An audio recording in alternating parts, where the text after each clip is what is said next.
Hey guys, just a quick video on my new Access Heritage 1733.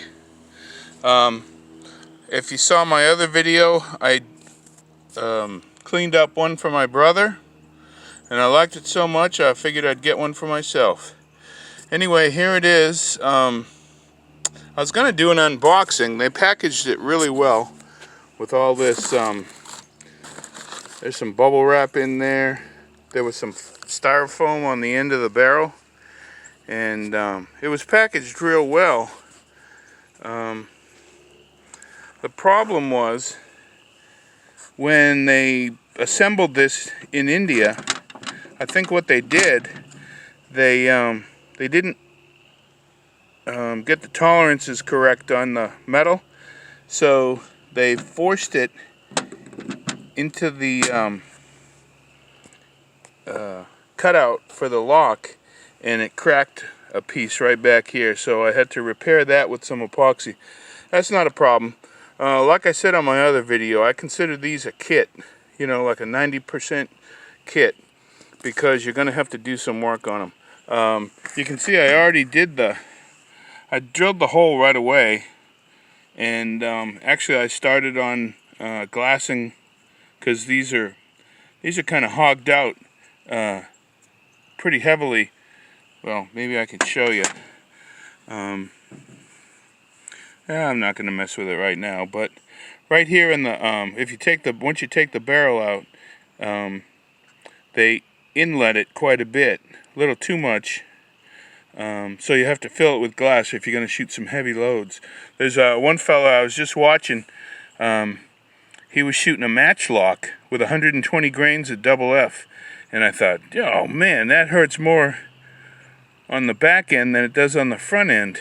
Anyway, so I'm going to take off that finish with the remover here, and I do that to all my guns. I don't like I don't like this. Actually, this one was about the best finish I've seen out of any of them. It's pretty consistent and smooth, and I was almost going to keep it until I saw that crack there in the where the lock goes in.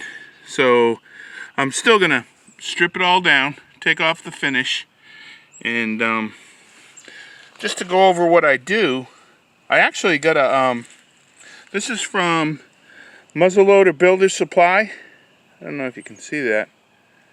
There it is, Muzzleloader Builder Supply in Idaho, and it's like a spring vise. So you just slip that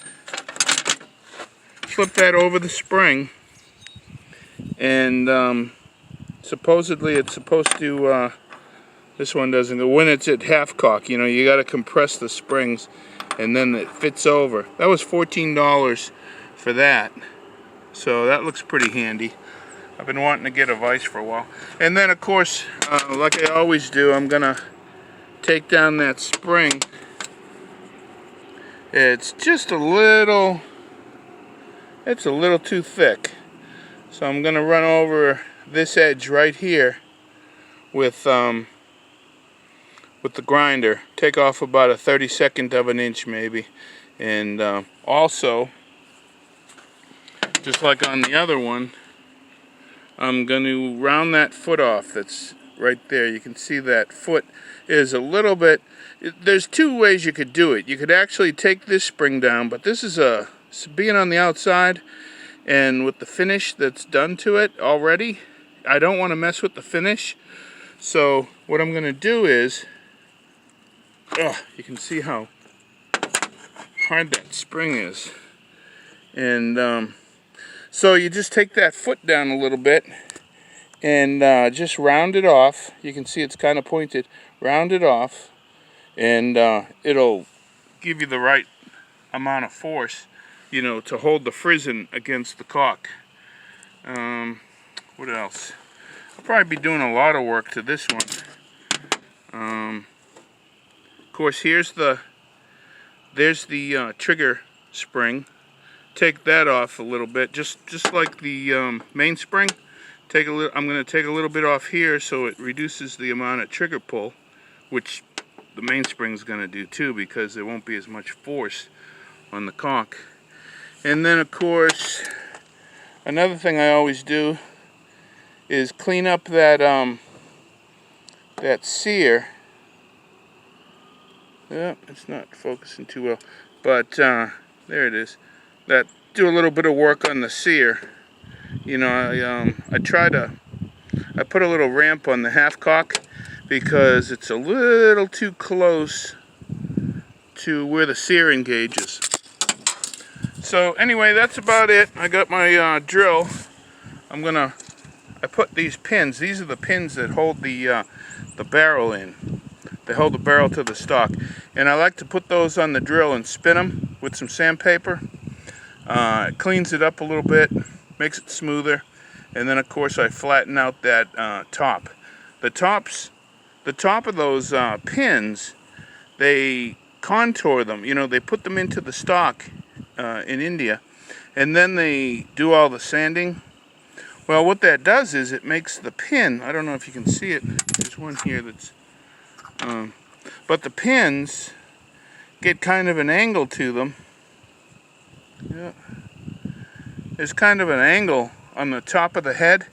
So when you go to push those out, a lot of times it'll slide. You know, whatever you push, if it's a punch or a screw or something that you're using to push them out with, it'll slide off of that head, because there's one for the, that's there for the little barrels. But it'll slide off and gouge your wood. So I always like to flatten those so I get a better bite from whatever, you know, if I'm using a punch or whatever.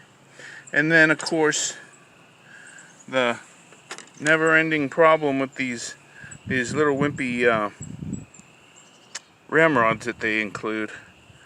That one I'm just going to use for decoration. I'm not going to use that to load it. Once you get some fouling in the barrel, you risk cracking those thin little ramrods. So that's about it. I'm going to do another video on this particular gun when it's done. So I hope this helps a little bit if you're thinking about buying this one's from Military Heritage, and I really like their work, their customer service up there. This came, I think, they're in Ottawa, Canada, and I'm in Georgia, and it got here in just under a week. So we'll see what it looks like when I'm done. Oh yeah, here's the other thing I got at Muzzleloader Builder Supply was this thumb. It's just a little thumb piece, and I'm gonna inlet that and put it over there, polish it up so it, you know, so it matches the other metal. But I'll make another video when it's done and let you know how it turned out. Talk to you later.